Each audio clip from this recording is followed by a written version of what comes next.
slow up, no I don't take shit. I got no love for the fakeness. If you wanna play tough and wanna hate this, I'll always show up. I don't ever slow up, no I don't take shit. I got no love for the fakeness. Visiting this place could get you killed. This is Pedophile Island, North Fox Island in Michigan. This island has an airstrip built on it by the pedophile owner that he used to fly children in and out of here back in the 1970s. We had a flight set up to get there with people that were local, and they canceled on us 2 days in a row. They even claimed that the runway was going to be too muddy. So instead of giving up, we found someone with a boat and we made our way out there.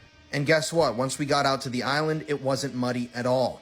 Now, this ring was ran by a man named Francis Sheldon. And in these very rooms and cabins, multiple children were assaulted and photographed and videotaped while these assaults were happening. These videos and photos were then sold into pedophile rings all across America. And before Francis Sheldon could be arrested, he took off from this island on his private plane using this very airstrip, and he fled to Amsterdam. He was never arrested. In fact, only one guy was ever arrested connected to this ring, and he served 2 years in prison before getting out and assaulting another child. This pedophile ring is also closely tied to the Oakland County child killings, and we explored all of this in my newest documentary on YouTube. It's on there now if you want to watch. This boy shot and killed his ex-girlfriend and then pushed her body off a cliff. 18-year-old Jolie Callan decided to remain friends with her ex-boyfriend Lauren Bunner after breaking up. One day, Bunner suggested that they go hiking, and disturbingly enough, Jolie texted one of her friends the night before saying, "If something happens to me, you know who I was with." Her ex Bunner then took this photo of Jolie looking over the cliff. And moments later, he would then shoot her once in the back of the head and once between the eyes. He would then throw her body more than 40 feet off the cliff. Her ex even uploaded 4 pictures of Jolie to Instagram that day, with this picture specifically being posted last saying, "Oh, you know, just enjoying the view, at Jolie." Lauren Bunner told investigators that him and Jolie were actually part of a suicide pact and that he was supposed to shoot her and then himself, but he couldn't go through with it. But finally, 2 years after the murder, he pleaded guilty. He was tried as an adult and was sentenced to 52 years in prison. This is just so unsettling because Jolie went on this hike with an open heart, and the second she turns her back, her ex shoots her twice, killing her. It's awful seeing someone's last moments on picture because we know what's coming, but they have no idea. May Jolie rest in peace. If you look for the iceberg of the most disturbing films, this is definitely on there, bro. Megan is missing. And you've watched this specific movie? Not all the way. As soon as it turned into the point of view of the kidnapper, I couldn't watch it no more, bro. This is like a found footage type of film. From Megan's point of view to the friend's point of view. They're 14-year-olds. They're like best friends. Megan decides to try and help Amy by taking her to one of the parties that she goes to. They're doing drugs, getting drunk and in one of the scenes, you also see Megan doing a sexual act for. Already right off the bat, this movie gives off this weird vibe. One of the people in the party ends up giving Megan a contact to some guy named Josh. The only way that she contacts him is through Skype. This already sounds sus, bro. Josh is saying, oh, he's 17. His camera's always turned off. She doesn't know what Josh looks like, only his voice. It gets to a point where they obviously get close enough, and Josh is like, yo, we should meet up. I'm shy, so we should do it in a place where it's just us. Oh my gosh. Let's meet up behind this diner. The next scene in the film is surveillance footage, her being taken by some unknown guy. So Amy decides to personally try to investigate where the fuck she could be. The next scene is she's recording herself under a bridge. She sets it down, and then you see a man behind her, and then that's the last time they see Amy. So now Amy and Megan are missing. What the? And I forgot to mention that in one of the scenes in the movie, there was these pictures of Megan that were surfacing on these fetish websites of her in bondage. This is why Amy decided to go on her own investigation. And those pictures, the director himself said that he was inspired by a real life case, by pictures that he's seen on the dark web of a girl. A quiet run through a familiar forest turned into a haunting mystery. This is the disturbing case of the disappearance of Samantha Murphy. It was February 2023 in Victoria in Australia. 51-year-old Samantha lived in the Central Highlands and was a mum of 3. Samantha and her husband Michael owned a small business together, and she was a hard worker who loved keeping fit and going for runs. On the 11th of the month that year, something happened that terrified the local community. A woman was running in a local forest when all of a sudden she was hit by a brick. Her unknown attacker fled and thankfully the woman survived, but this really rocked the locals. The following February, so a year later now, things had seemingly gone back to normal for the locals. On the 3rd of the month, Samantha and Michael had friends round for tea that evening, and then Samantha got up the next day to go for a run. Now this was early at around 7 a.m. as the family had plans for 11. Samantha was captured on CCTV, as you can see here, leaving for her run. Worryingly, she never returned home. She was reported missing to police and they immediately attempted to track her down. The search and rescue team were dispatched, including the dog squad. They were desperately scouring the area for any sign of the missing mum. As she loved fitness, she would track her runs on her Apple Watch, but interestingly, she hadn't activated the emergency alarm. Her phone had pinged, though, off a tower around 8 miles from her home. The GPS data showed she'd run 7 kilometers to Mount Clear, but then there had been a disturbance in the data. They couldn't locate her in this area, so they soon figured that she hadn't just sort of stumbled, injured herself, and was kind of sat there waiting for somebody to rescue her. Immediately, they started worrying that something more sinister had happened. Had the mystery attacker from last year struck again? The following month, a 22-year-old named Patrick Stevenson was arrested on suspicion of murder. This was despite police never having found Samantha's body. He's interestingly the son of a former AFL player called Orrin Stevenson. Patrick also had been arrested with careless driving, drink driving, and rug driving offences after a crash the year prior. Samantha's phone and wallet were found by investigators in a dam. Patrick is currently being held in jail, and police have apparently got a large amount of evidence against him, including CCTV footage. This happened very, very recent, bro. They found a 19-year-old girl. Oh, I seen this. Okay, I don't know what happened, but I seen this inside a bakery oven, and how it was a sudden death that happened. The reason why this is all over like social media, not only because of how gruesome the death was and how like tragic it was because a lot of ex-Walmart employees and also current Walmart employees are saying that her death seems a little bit sus, only because of how that specific oven works. It's a walk-in oven. You can't close it from the inside. Somebody has to close it from the outside. Oh. On top of that too is that inside it has a safety latch. Don't tell me that shit was broken off. So that one was broken. People showed and demonstrate how you have to close it, bro. These ovens are so hard to shut from the outside. You have to push them. I'll show you. See that? So you swing it open too hard when you get something out of the oven. Let's see what happens. Yeah, like there's no way she would have actually like fucking. Look. There is no way that this girl locked herself into one of these ovens while cleaning it. No way possible. There has to be foul play into this. Like, there's no way she would have closed it really hard if she was cleaning it. It reminds me of the whole like Kanika Jenkins. Oh yeah, the girl who got locked in the freezer. The way it all like happened and shit was that her mom was working with her as well. They were.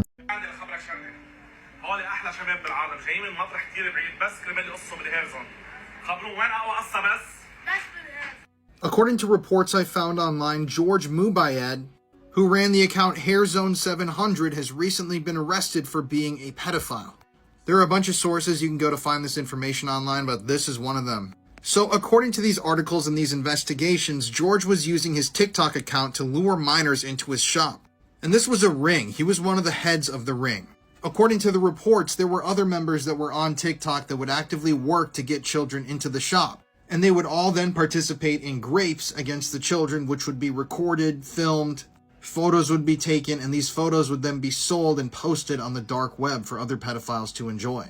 Now, I did notice that the HairZone700 TikTok account is gone, which I thought was strange because it had 700,000 followers, so there has to be some truth to all of this. But they do have a Facebook page. I don't know if this is something new or what.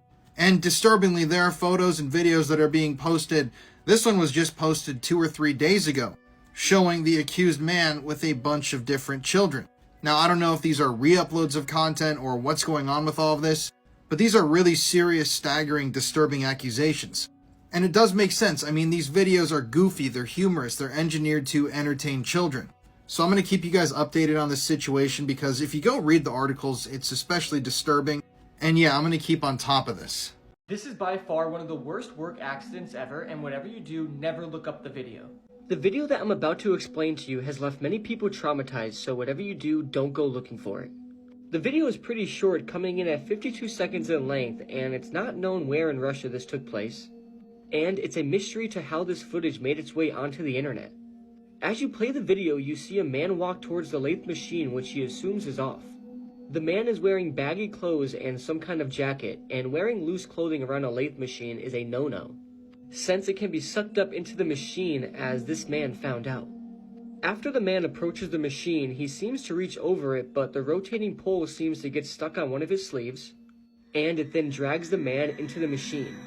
Initially, it doesn't kill the man, instead it traps his arm around the rotating pole and the machine appears to have stopped. But after a couple seconds, the machine seems to start again, and this time dragging the poor man's entire body into the machine, rotating it around and around and around. As his limbs hit the ground after each rotation, you see red mist appear, and after a few more seconds, chunks of flesh and body parts start to fly off the machine. A man then walks into the shot and he sees what's happening to his coworker.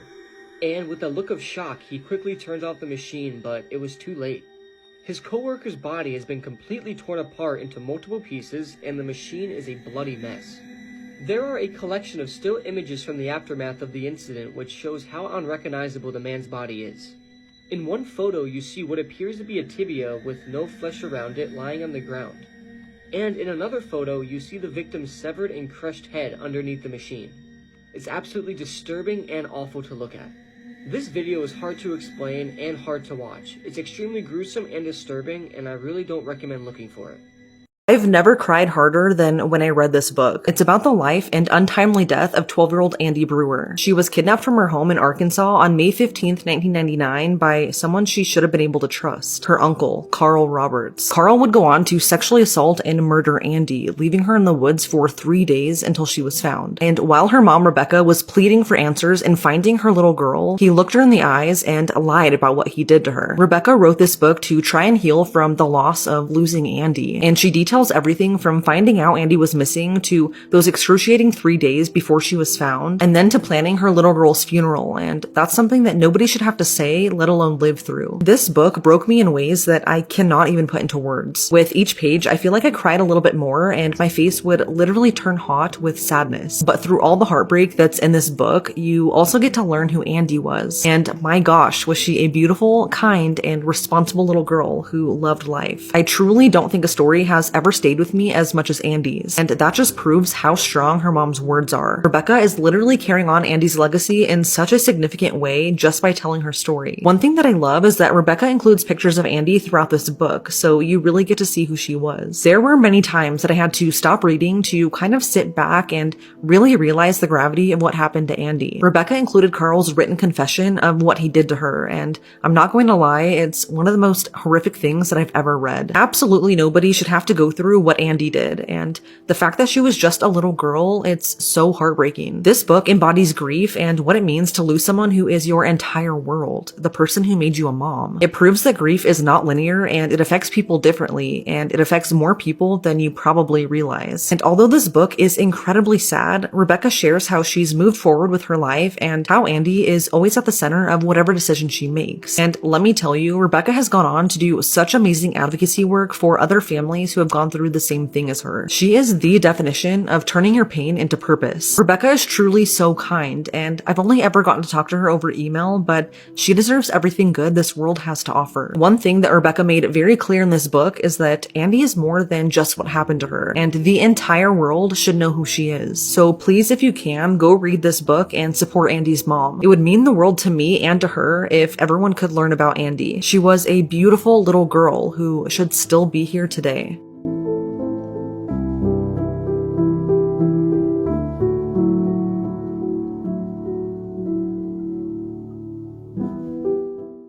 The house in this murder case was known as the most notorious crime scene in history. This is the disturbing case of Lizzie Borden. It was the 4th of August in 1892 in Fall River, Massachusetts. Inside his family home lay Andrew Borden, who was lying on his back on the sofa deceased. When investigators got to the scene, they found his daughter, Lizzie, was outside. She said she had been there at the time of the murder, but she was outdoors in the barn. But Andrew was not the only casualty that day. Inside the home upstairs in the bedroom lay another victim. This time it was Lizzie's stepmom, Abby. She was lay face down and rigid, having been struck and killed with a hatchet. Now, Lizzie's dad was a wealthy man, and the family lived in a very well-off area where crimes rarely took place. This made the news of the murders even more shocking to the local community. Suspicions soon fell on Lizzie, having been there, obviously, at the house at the time of the murders. Interestingly, she'd also never got on with her stepmom.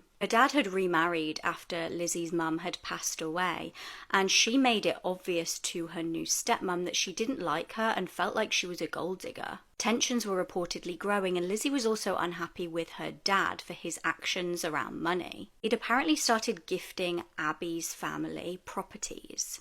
Both Lizzie and her sister Emma had reportedly grown distant from her dad and stepmom. Now, when police spoke with her, Lizzie was reportedly quite rude and had an attitude. They also said that her story was really contradictory and she couldn't keep her story straight. She first said that she'd heard moans and groans from the house during the murders, and then she changed her story and said she'd heard nothing. Frustratingly, at the time of her questioning, she wasn't checked for any blood on her. Investigators also didn't thoroughly search her. They did find the murder weapon later on in the basement of the house. Interestingly, Lizzie was spotted burning a dress in the days after the murders. When she was questioned about this, she just said that she'd got some paint on one of her dresses and that's why she burnt it.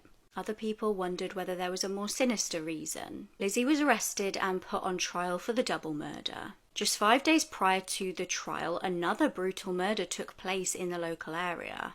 A woman was hacked to death in her kitchen, and some were wondering whether a serial killer was on the loose and to blame for both murders. Now, interestingly, later on, a man called Jose was convicted of that murder, and it was determined not to be in connection with the Borden family murders. Lizzie claimed that she was not inside the house at the time of the murders for about half an hour while they took place, and one witness did reportedly see her outside of the house that day. The jury acquitted Lizzie, but many believe she got away with murder. Others believe that Lizzie's uncle John could have been responsible. He didn't see the family a lot and strangely stayed the night before the murders. He also had a suspiciously strong and well thought out alibi.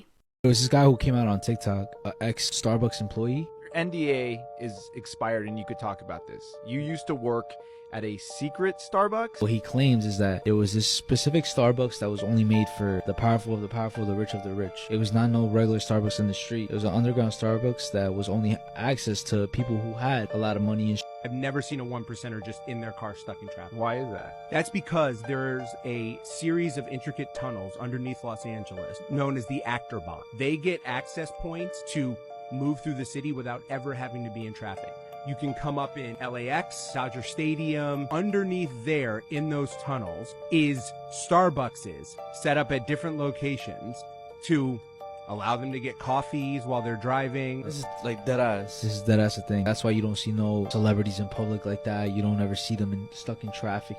They have access to different ways of transportation, bro. And the reason why I believe this is because I remember what Tesla wanted to do was build some sort of underground systems for strictly Teslas, bro. And the Tesla was going to remember the tunnels. Yeah. And it wasn't going to crash into anything because it was going to remember the path. New York, the subway system, bro. If nobody knew about the subway system, if that wasn't available to us, we would never know that it's down there, bro. Yeah. And them shit stretch for miles. This 11-year-old boy died after doing a new dangerous TikTok trend.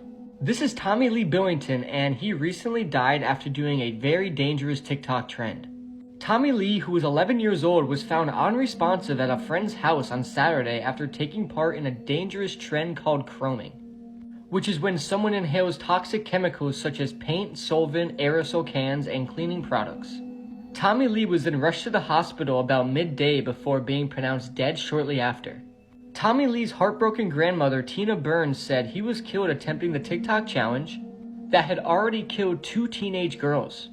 She said, and I quote, "He died instantly after a sleepover at a friend's house. The boys had tried the TikTok craze."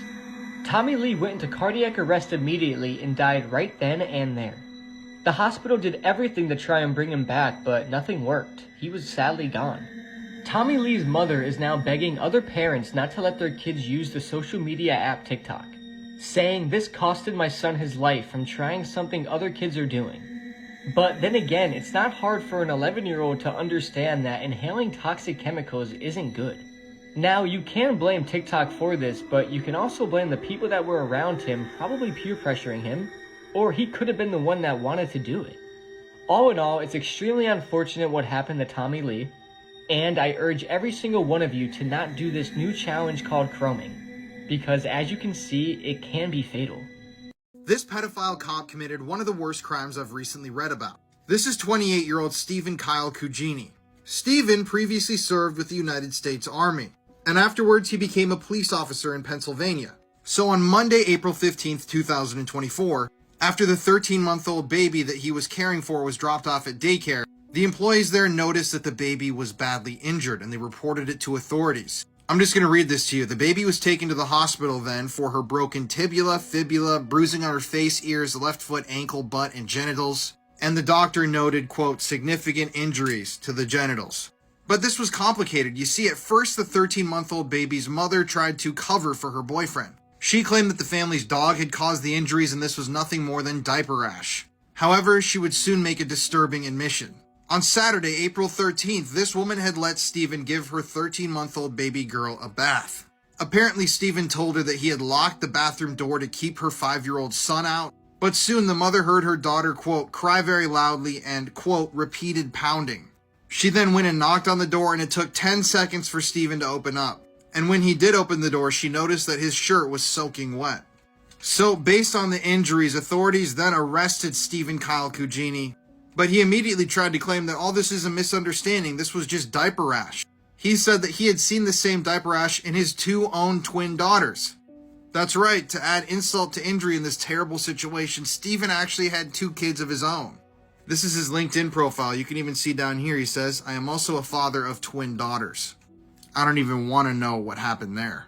Thankfully, though, Stephen has been arrested and he's expected to face charges for all of this. But it always blows my mind how respectable people like Stephen, a guy who was in the United States Army, a guy who took an oath to protect and serve people of this nation, how someone like that can do such a depraved, disgusting, disturbing thing. And if you want to hear more true crime stories, listen to the podcast Murder in America that I co-host with my wife Courtney. It's available on all streaming platforms. This case will make you terrified to go to sleep tonight. A knock on the door at 4 a.m. led to this girl being kidnapped and buried alive. This is the harrowing survival story of Barbara Mackle. It was Christmas time in 1968 in Florida. Barbara Mackle was a 20-year-old university student with a wealthy father. He was a property developer and a co-founder of a $65 million company. Barbara also had a caring mum called Jane and an older brother. Now, a week before Christmas, she was away at uni and started feeling unwell, so Jane, her mum, decided to go up, see Barbara, and then take her back home with her. Jane booked a nearby motel for them both to stay in just prior to making the journey back home the following day. They settled down for the evening and then drifted off to sleep.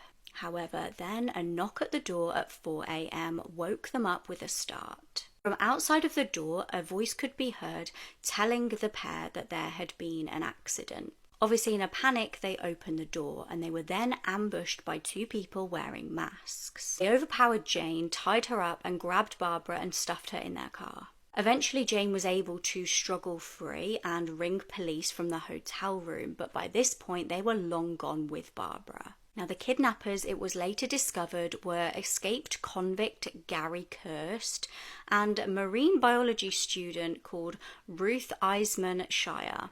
They drove her miles and miles away to Gwinnett County in Georgia. There they had an evil plan. They stuffed her into a homemade coffin with 2 air tubes. They sedated her and then buried her 1.5 feet under soil.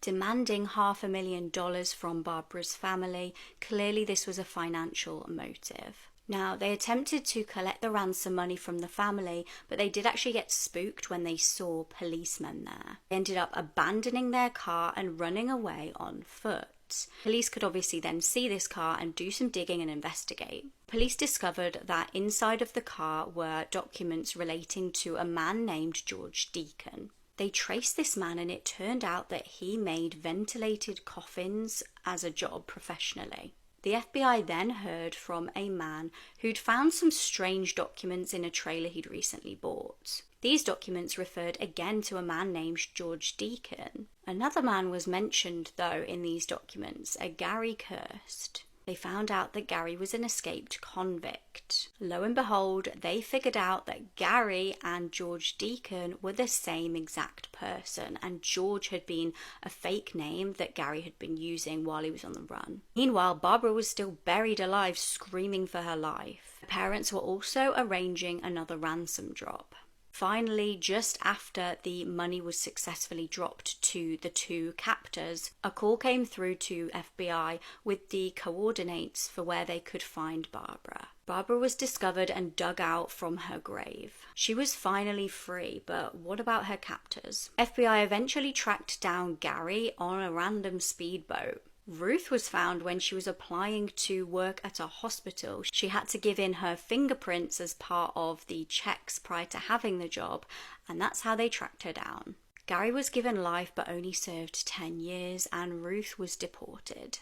There's a really strange missing persons case happening right now that everybody should be talking about. This is Anna Knezovic. She went missing after temporarily moving to Spain from Florida this month, and the details surrounding her case are bizarre. In January, Anna and her husband David separated after being together for 13 years. They both lived in Fort Lauderdale, Florida, and Anna's family said that the divorce was pretty nasty. So to get away and to kind of clear her head, Anna decided to temporarily move to Spain. More specifically, she moved to a luxury apartment in the upscale neighborhood of Salamanca in Madrid. She originally only rented the apartment there until February 5th, but she vanished on February 2nd, and no one has seen her since. That evening, Anna was in her apartment and had an hour-long conversation with a friend on the phone at around 8:30 p.m. According to the friend, everything seemed normal, and Anna said that she didn't plan on going out that night. But this is where things start to get strange. Later that night, a man in a helmet covering his face was caught on the security cameras at Anna's apartment building. He spray-painted 2 security cameras in the front of the building and by an elevator leading outdoors with black paint, disabling them. That night, Anna vanished, and nothing was caught on security footage because of this. The next day, Anna's friend and brother received a string of mysterious texts from Anna's phone that they believe were not from her. The text said that just the day before, she met someone wonderful. It was a man who approached her while she was walking on the street, and she said the connection was amazing and unlike anything she had ever experienced. Anna then said that she was going to his summer house with him, which was about 2 hours outside of Madrid, and that she would be gone for a few days. She said that the phone signal would be spotty, but that she would call them when she got back. But according to Anna's brother and her friend, the texts seemed really disconnected, they didn't sound like Anna at all, and they switched between English and Spanish, almost like they'd been translated from a computer. Those who know Anna say that she would never do something like this. Not only is it extremely unsafe, but Anna would never just run off with someone that she just met. On top of that, the friend that received those text messages was the same friend that was on the phone with Anna the night she disappeared, and according to her, Anna never mentioned anything about a man or running off with him that night. I saw an apartment that I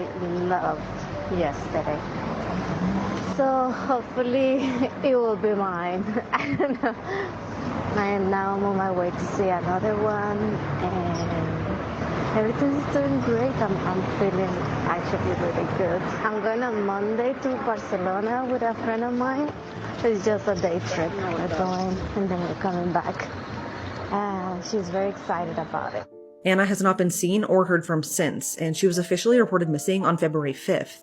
Adding to the mystery is the fact that Anna was supposed to catch a train to Barcelona with a friend on the 5th, yet she never showed. Authorities in Spain were able to get into her apartment a week after she was reported missing, but found no signs of a break-in or any signs of a crime. According to Anna's neighbor, her lights were still on at 1 a.m. the morning of the 3rd, but if she was actually in her apartment at that time is unknown. What's also unclear is if there's any connection between Anna's disappearance and the unknown man who spray-painted the security cameras. Although to me, that does not seem like a coincidence. Anna's family has stated that the separation between her and her estranged husband David was pretty nasty, adding that there was a substantial amount of money on the line to be split up between the two, and that did not make David happy. While they were married, the two owned 3 different corporations together that provided technology and support for South Florida businesses. But right after the two separated, David traveled back to his hometown in Serbia and was not in Spain or around Anna when she disappeared. As of right now, David is not a person of interest or suspect in the case, and he has been cooperating with authorities. Police in Madrid and Florida have since launched their own investigations into Anna's disappearance, but she remains missing to this day. Her family has since created a GoFundMe to help hire a private investigator, so I'll share that here. If you have any information about the disappearance of Anna Knezovic, please contact the number on the screen. Hammer coined the phrase, "You can't make this stuff up," might have known the story of real-life boogeyman, Albert Fish. A slight, elderly man with grey hair, no one suspected the kindly single father of being sadistic child murderer and cannibal. The Catholic Church said that it is overwhelmed with the amount of exorcism requests it's been receiving lately, and there's some pretty sad stories about it. The article says that exorcists in Rome have been seeing up to 30 to 50 cases per day, and that includes the story of this young woman who was in a church where she started having a meltdown. She was jumping over pews and she even assaulted a monk. Her father claimed that she was having a mental health crisis, but her mother said that she was possessed. The priest ended up siding with the mother and performed a 9-hour exorcism on the girl, which he claimed was successful. The church claims it's able to distinguish between mental health and demonic possession, saying that demonic possession usually includes symptoms such as unusual strength or being able to speak ancient languages without previously knowing them. But what do you think? Is this a mishandling of a mental health epidemic, or is it something supernatural? Watch these to find out they might get life in prison. What they call felony murder, while in the perpetration or attempted perpetration of child abuse in the first degree, they're alleging that you murdered one Mary Welch. That is a charge called homicide felony murder. It is life without parole. It requires a DNA sample to be taken upon arrest, which is often like a cotton swab or in the inside of your cheek. The second offense that you're both charged with is called child abuse in the first degree, where they're alleging you knowingly or intentionally caused serious physical harm to a child. They're talking about this Mary Welch. It is a felony, possible penalty of up to life imprisonment or any term of years less than life. Now those are the two separate felony charges. This is the scariest story about the lunch lady. There was a lunch lady named Judy, and everybody in the school loved her. But they loved her food even more. Every single day they would all run to the lunchroom just to eat her delicious food. But one day, a young boy in 7th grade noticed something extremely strange. In the back of the kitchen, he saw a mysterious door he never seen before. And he's been buying lunch every single day for a year straight. He then went to the principal's office and told him what he saw. The principal then made his way down to the lunchroom and asked Judy about the door. She played dumb for a couple minutes, but eventually ended up showing him. And what he saw inside made him freeze in complete horror. Inside were multiple children's dead bodies, completely cut up and strung up on the wall like animals. Judy then looked at the principal with a smile on her face and said, "How do you think my food tastes so good?" This is the reason why. Judy was then arrested and fired. Judy is now serving 105 years in prison. But the crazy part is, how did this school allow a lunch lady to kill all these students and then sell their meat as lunch food? 2 other 10-year-olds I don't even know kidnapped, tortured, and murdered me. My name is James Patrick Bulger. I was 2 years old and died on February 12, 1983. My mother Denise Fergus and I were out shopping that day. While we were in the aisles of a store, my mother let go of my hand for a very brief moment. Due to a slight lack of attention on her part, she noticed that I had disappeared. Then our 2 10-year-olds, Robert Thompson and John Venables, came up to me and took me by the hand. Because of my young age, I didn't understand what was happening. Several people must have seen the scene, but no one reacted when I was kidnapped. They took me to a railroad track where there was no one around. They started beating me and allowed all the atrocities they did to me. They threw bricks and rocks at me. They also hit me on the head with an iron bar.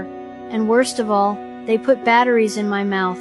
Then they asked me to undress so they could hit my private parts and inserted objects into my anus. After they'd finished playing with me, they placed me on the railroad tracks so that a train would run over me and make it all look like an accident. The 2 boys who assaulted me were convicted of murder in 1993 and sentenced to indefinite detention. They were released under new identities as adults. Do you think their judgments were correct? This woman vanished on a yoga retreat, and this eerie image is the last known photo of her. On the 19th of October 2023, Nancy Ng was at a yoga retreat. Nancy is 29 years old from California and had been at the retreat at Lake Atilan in Guatemala. On the day in question, she disappeared while taking a kayaking trip with some others from the retreat.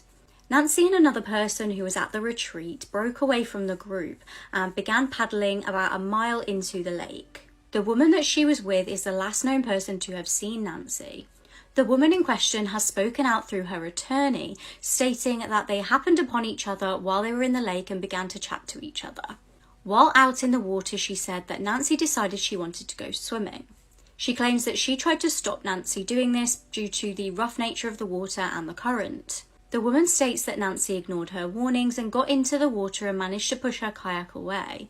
This woman states that she tried to retrieve the kayak by keeping one leg in her boat and another in the other kayak. She said she got close to the swimmer and managed to push it back to her. She said she then actually lost the kayak again, and after turning around to try and get it, Nancy was apparently gone. She claims that she went to go and get help and a distress call was put out. Search and rescue teams have unfortunately had no luck in finding the missing woman. This man did to the mother of his unborn baby is truly horrific. Vanessa Pierre was 29 years old and expecting a baby girl. She was 6 months pregnant and had even picked out a name for her baby daughter. Her life was looking exciting until a horrific event on the 23rd of October 2020. It was 2:50 a.m. and Vanessa was in the car with her boyfriend Goey Charles. Now he is currently 33 years old, and as the pair were travelling in the white Dodge Challenger, he suddenly pulled over. They were on the side of the Horace Harding Expressway in Queens, New York. Now, it's unknown what went on in the car for the next 40 minutes, but he got out of the driver's seat after that and into the back seat with Vanessa. Horrifically, he callously strangled the mother of his unborn baby to death. He stayed in the back seat with Vanessa's body for around an hour, and just after 4:30 a.m, he got out the car and dumped her lifeless body by the roadside. She was left there with a pair of grey tracksuit bottoms around her neck. It was around 6 a.m. that morning that a bus driver noticed Vanessa's body on the side of the road. Emergency services raced to the scene, but she was pronounced dead. Her murder was captured on CCTV footage, helping bring her killer to justice. Shockingly, in the US, almost 20 people are abused by a partner per minute. Goey was charged with second-degree murder and is due to be sentenced at the end of this month. He could get 25 years in prison. Mysteriously died in my hot tub after a pickleball game journey we embarked on together at Central Perk. This is the Mr. Hands video, one of the hardest videos to watch on the internet, explained. The Mr. Hands video took place on July 2nd, 2005. It happened on a 40-acre farm in Washington. Kenneth Pinion and James Michael Tate lived right next to the farm in a trailer park and often visited the farm to engage in sexual intercourse with the horses inside. On the night of July 2nd, 2005, Kenneth Pinion and James Michael Tate and an unidentified man snuck into the farm to engage in their zoophilia. And much like their previous experiences, they went on to film this event. The video is short and it's around 40 seconds long. The video opens up in a very dark barn. You see a man with his pants down bending over, and next to him you see a very large horse. You then see another man in the shot moving the horse closer to the man bending over. He successfully does this and the horse walks further into the shot, and at this point you see the horse has a massive erection. I could assume you know where this is going, and I doubt you guys need me to explain it, but I will anyway. At this point in the video, the man in the shot grabs the horse's you-know-what and guides it into Kenneth Pinion's butt. And once the horse's you-know-what lined up with Kenneth's butt, it proceeds to pump away. It only took 2 or 3 pumps and the horse was done. This video will make you physically ill. The noises are just extremely uneasy to listen to. Of course you hear Kenneth Pinion grunt in pain after each thrust, but you also hear the noises of the horse doing its thing. It's just honestly extremely messed up, and once the horse finishes, that's where the video ends. But it's not where the story ends. Unlike the previous times these men did this, they soon realized something was wrong with Kenneth Pinion. At first, Kenneth did not want to go to the hospital due to the embarrassing nature of his injury. However, things took a turn and Kenneth was dropped off anonymously at the hospital. The man who brought him told the hospital staff he needed assistance and he then disappeared. Kenneth Pinion was then found dead in the emergency room at 45 years old. And his cause of death was said to be due to a perforated colon. Nobody knows how this video got leaked, but people suspect it was either Michael James Tate who recorded the video or law enforcement. I really don't recommend watching this video because, as I said earlier, it will literally just make you feel physically ill. Many people watch this video and record their reactions to see if they could finish it. But trust me, you don't want to see this. Hopefully the explanation was enough to drive your curiosity away. "Mommy, please take me home." The last words Judah Morgan ever said to his foster mother. The next time she saw him, he was in a coffin. Jenna Hullett loved Judah like he was one of her own children, and she applied for custody of him at just 4 months old. Judah had been placed in foster care shortly after birth as he'd been born with the marijuana drug THC in his system. Jenna was the cousin of Judah's father, and she had a stable, loving home to provide for him, so she was granted custody, and he absolutely thrived in her care. The whole family absolutely loved Judah to bits, and he couldn't have been happier. However, when Judah was just 3 years old, he was ordered by Child Services to be placed back in the care of his biological parents, Mary and Alan. Judah had absolutely no idea that when he visited his parents that day, that he wouldn't be returning home with Jenna, and he begged her to take him with her. There was absolutely nothing that Jenna could do, and just 6 months later, little Judah was murdered by his parents after being starved and abused. Mary and Alan had forbidden Jenna from ever seeing Judah again, and they often kept him locked up in their cold, dark basement. On October 21st, 2021, 911 received a call from Mary, saying that Alan had got angry and hurt Judah. When emergency services arrived, they found Judah on the floor of one of the bedrooms wrapped in a blanket. He was battered and bruised, and it was clear to see that he'd been starved and abused for months.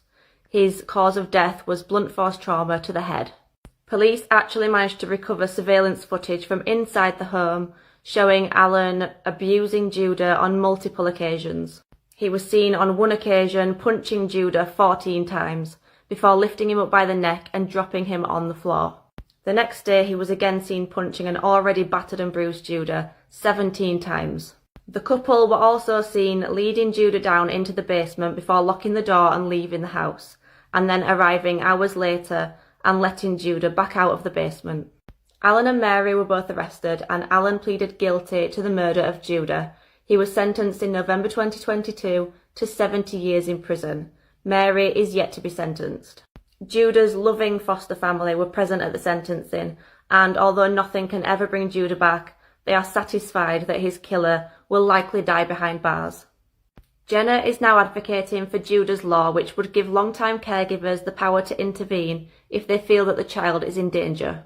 Police ignored this girl's cries for help about a stalker, even ignoring a huge bag of terrifying weapons. What happened next is horrifying. Gracie Spinks from Chesterfield was just 23 years old when she was brutally murdered. A well-liked and hard-working girl, her future was looking really bright until it would be taken away from her in the most hideous way. In the months leading up to her death, she'd become quite concerned. So concerned that she reached out to police for help. Michael Sellers was 35 and her ex-colleague. Now Gracie was very artistic, charismatic, and as I said, well-liked, and Michael became quite obsessed with her. 6 months prior, Gracie had declined Michael's romantic advances. It was then that he started to show even more worrying behaviour. In February 2021, Gracie rang police to tell them that she noticed Michael hanging around her stables. She would frequently go there alone to tend to her horse Paddy, and she obviously phoned police because she was very concerned. She warned police on the phone call that he could potentially kidnap someone.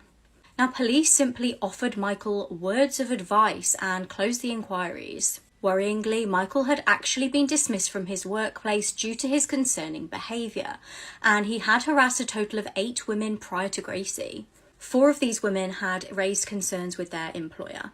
Then a very disturbing find. Some dog walkers found a bag filled with weapons, and I can't obviously post it on TikTok, but if you just Google it, it really is horrifying. The people who found the bag were obviously concerned by it, and they reported it to police. Despite the bag containing several knives, a hammer and an axe, the police treated it just simply as a case of found property. As I said, if you look at the picture, I have no idea why the police would not investigate that further. On the 18th of June 2021, something hideous was about to unfold. Gracie's mum last saw her at 7:30 a.m. when she left her home to go to the stables. As Gracie tended to her horse Paddy at Blue Lodge Farm in Duckmanton, Michael launched a brutal attack. He stabbed Gracie to death and fled the scene. She was found unconscious in the horse's field just after 8 a.m. and a witness saw a man running away. Initially, the emergency responders that arrived on the scene thought that Gracie had been kicked by her horse, but the true horrors would soon emerge. She was declared dead at 8:50 a.m. At 11 a.m, Michael was found dead in a nearby field. Now, Derbyshire police have recently apologised to Gracie's family after a jury at her inquest concluded she was unlawfully killed. The Gracie's Law petition was set up by her loved ones, and the aim of the petition was to raise awareness of the issues of stalking and the urgent need for government and police forces to take it more seriously. GracieSpinks.com has got a page where you can donate to this cause. What? Nothing there, mate. Nothing there. What? There's nothing there. This is Catherine Knight, also known as Australia's cannibal killer, and this is basically what she turned her husband into. Catherine was born in 1955 in New South Wales, Australia. She had a rough upbringing and was often sexually abused by members of her own family. One family member that never hurt her was her uncle, Oscar Knight. So when he committed suicide in 1969, things took a turn for Catherine and she went on a downward spiral. Catherine left school unable to read or write, but she soon landed her dream job, cutting up offal in an abattoir. She was soon promoted to deboning the carcasses and given her own set of knives, which she kept above her bed, saying that they'd come in handy if she ever needed them. In 1974, Catherine married a man called David Kelly, who she'd met at work. Catherine's mother actually warned David and said that Catherine had a screw loose and she'd probably end up killing him. She did attack David at one point with a frying pan while she was heavily pregnant, and he ended up with a fractured skull. She actually managed to convince David to drop the charges, and she went on to have 2 daughters with him. Shortly after having her first baby, she actually placed the newborn on a railway line, went into town, stole an axe from a shop, and then ran around town threatening to kill people. Thankfully, somebody saw the baby on the tracks and saved her just before a train was due. Soon after this incident, David left her and she was treated in a psychiatric hospital and then released. She then met David Saunders in 1988 and had her 3rd daughter. This relationship was again very, very violent, and she ended up hitting David with an iron in the face and stabbing him with a pair of scissors in the stomach. That relationship ended, and she actually ended up pregnant by another man and gave birth to a son named Eric in 1991. That relationship also ended as she was having an affair with John Price. John was a divorced father of 2, and he soon moved Catherine in along with her own children. In 1998, Catherine expressed her desire to marry John, but he refused, and this made Catherine really, really angry. She took some photos of items that John had stolen from work, and she got him fired from the job that he'd had for 17 years. John ended the relationship and took out a restraining order, but on February 29, 2000, while the children were at sleepover, Catherine went over to his house and let herself in through the front door. The next morning, blood was found on John's front door and the police were called. What they found inside was an absolute horror scene. John's headless body was sat at the kitchen table, and his head was found in a boiling pot that was still warm. He'd been skinned and his skin was hanging from a meat hook. Parts of his body had also been removed and cooked and prepared with vegetables, with the intentions of Catherine feeding him to his own children. Catherine stood trial in 2001, and she actually became hysterical upon hearing the details of John's death. She said she had no recollection of killing him, but she pleaded guilty, and she became the first woman in Australia to receive life without parole. Thomas Husky, nicknamed the Zoo Man, is one of Tennessee's most infamous serial killers. But the thing is, he's never been convicted of murder. So let's go back to the beginning of this story. This is Thomas Husky. In the 1990s, he was working at the Knoxville Zoo. He loved animals, and his father also worked at the zoo. But what people didn't know is that after hours, Thomas Husky was hiring prostitutes and having sex with them right outside of the zoo gates. And some victims later came forward and said that Thomas Husky was actually bringing women into the zoo and having sex with them in a barn on property. Now, at first, Thomas wasn't a killer, but he was abusive. He was hiring these women, abusing them, choking them, and hurting them in horrific ways. Now, word spread throughout Knoxville pretty quickly amongst the local sex worker population that this Thomas Husky guy was abusive, and a lot of women refused to get in the car with him. But at the time, some women still did. They considered it just to be another danger of their job. But that brings us to Cahaba Lane, which is a dead-end street just outside of Knoxville, Tennessee. It was here on Cahaba Lane where Thomas Husky started bringing these women to have sex with them. It was an isolated lane, it was a dead end, it was a wooded area filled and covered with trash.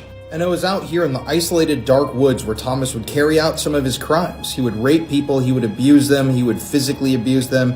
Terrible things. Well, eventually, one sex worker had enough. She went to the police and told them that this Thomas guy had hired her and he had really abused her badly. So a local detective, accompanied by the woman, headed out to Cahaba Lane to check out where she had been abused by Thomas. And lo and behold, they actually found Thomas out there at the end of the road, butt naked, with another woman. So seeing this as proof that the woman wasn't lying to him, the detective took Thomas into custody. He was charged with some crimes, but unfortunately, even though they talked to a number of sex workers from the area, none of them wanted to testify against Thomas. They didn't want to get involved. And this sadly only emboldened him. He still wanted to hire prostitutes, but now he was going to have to make sure that they couldn't talk to the police afterwards. It was October 1992, a very chilly day, when a local hunter who was walking out near Cahaba Lane stumbled across a dead body. The body belonged to a middle-aged female. He didn't know what to do, so he called the police, and from that point on, the police started their search in the woods surrounding Cahaba Lane. This is an actual picture that I took of Cahaba Lane when I visited, but when the police actually searched this area, they not only found one body, but they found a total of four women that had been murdered.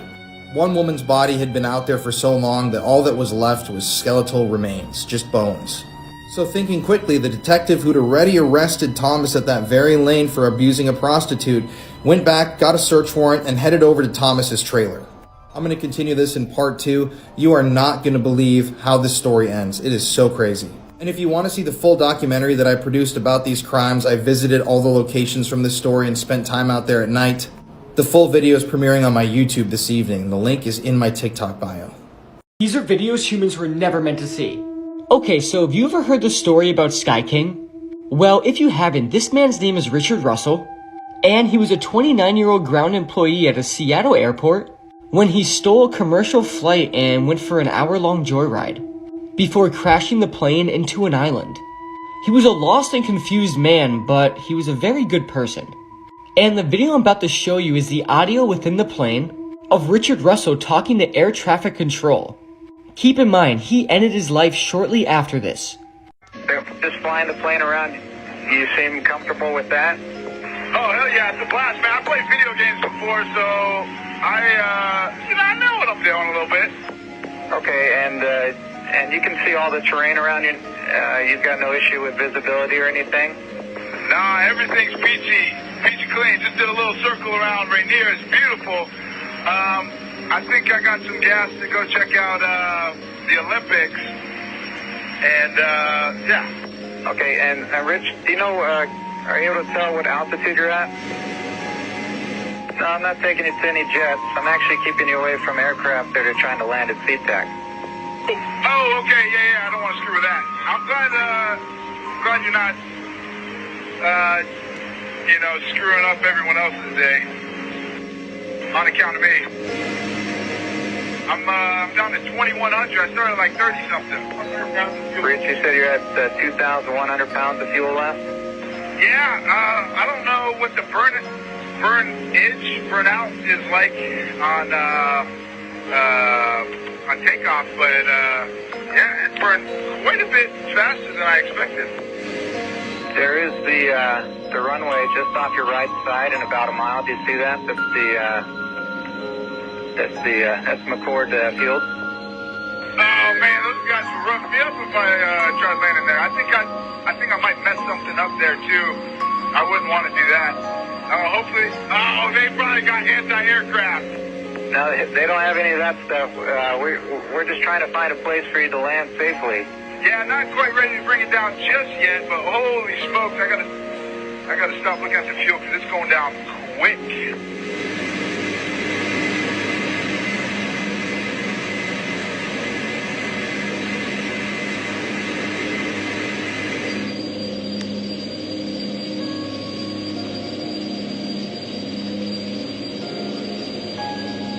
I think you might have some questions. Rich, I've got a pilot on with us, and if you got any questions, you can ask him now. 400's apparently the grounds crewman with Horizon, I guess. And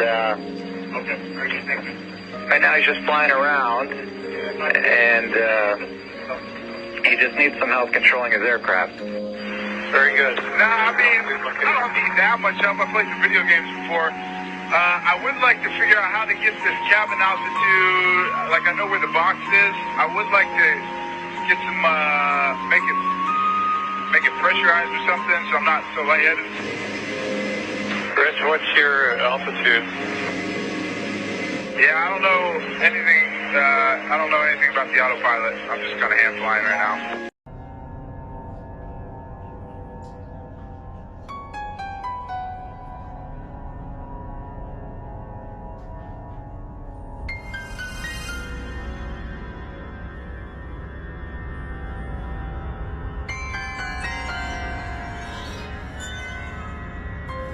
This woman screamed, "I don't want to die," as she was dragged to her death in a horrifying theme park incident.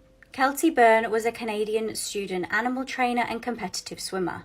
She was working at Sealand of the Pacific to earn extra money, and this involved being trained to work with orcas, otherwise known as killer whales. In controversial theme parks such as Sealand of the Pacific and SeaWorld, huge animals are either bred in captivity or traumatically captured and ripped apart from their families and natural habitats for humans' entertainment. On February the 20th, 1991, Kelty was working a shift and 3 whales were in one of the pools, including the infamous Tilikum.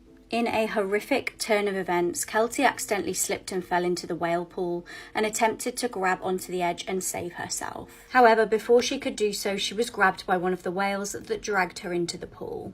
The 3 whales then began throwing Kelty around, with many speculating that they may have simply thought this was a game. Others theorised that the whales were so traumatised and angered by their lives in tiny little pools that they took it out on Kelty. She was dragged under the water and then back up, screaming, "I don't want to die." After this horrific ordeal, she eventually drowned. It's reported that she was absolutely covered in bruises, was completely battered, and also covered in teeth marks. If I didn't know this was a true crime case, I would think it was a disturbing horror film. On the morning of the 7th of October 2022, a barefoot woman was running around Excelsior Springs, Missouri, bashing on people's doors. Witnesses describe her looking like she came straight from a horror film, and she was calling for help. She'd been beaten, held captive, and SA'd for weeks. The woman was a shocking sight. She was covered in injuries and was wearing a bin bag. Disturbingly, she was gasping for breath as she had a very tight metal collar locked round her neck. It was a nurse who opened the door to her and let her come in. The nurse started to call police, and at this point the woman panicked. She warned her that the captor would kill her and claimed that he had killed her 2 friends. When police got there, the woman explained that a man called Timothy had captured her the month prior. He'd been holding her hostage this whole time. She said he'd been keeping her locked in the basement and had been SAing her. Disturbingly, she told police that he actually had a young son who lived at the house with him. When Timothy had taken his young son to school the one day, she used it as her opportunity to escape. Police made their way to the home of 39-year-old Timothy Haslett Jr. and found the property did in fact have a basement like the woman described. Timothy was arrested and is facing 9 charges, including first-degree kidnapping. He's being held on a $3 million bond and faces 5 life sentences. Before his arrest, police were actually called to his address 3 times. Twice they were asked to do welfare checks, and this was from an employer and also family members. Police have searched his home with cadaver dogs and they haven't yet released what they know.